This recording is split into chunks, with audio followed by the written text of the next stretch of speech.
waxaan rabaa halkan inaan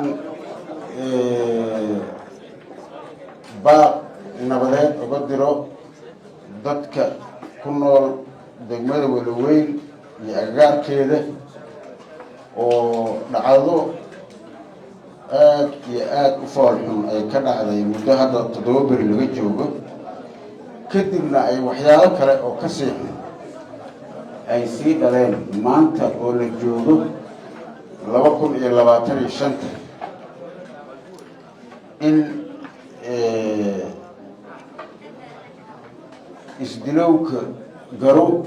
laakiin isgudowka gardare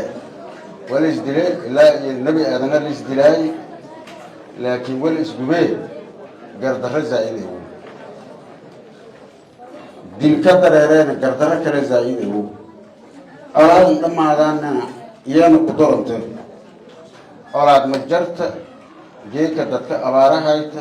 duruufahayta shabaabahayta boqol mushkil kale hayta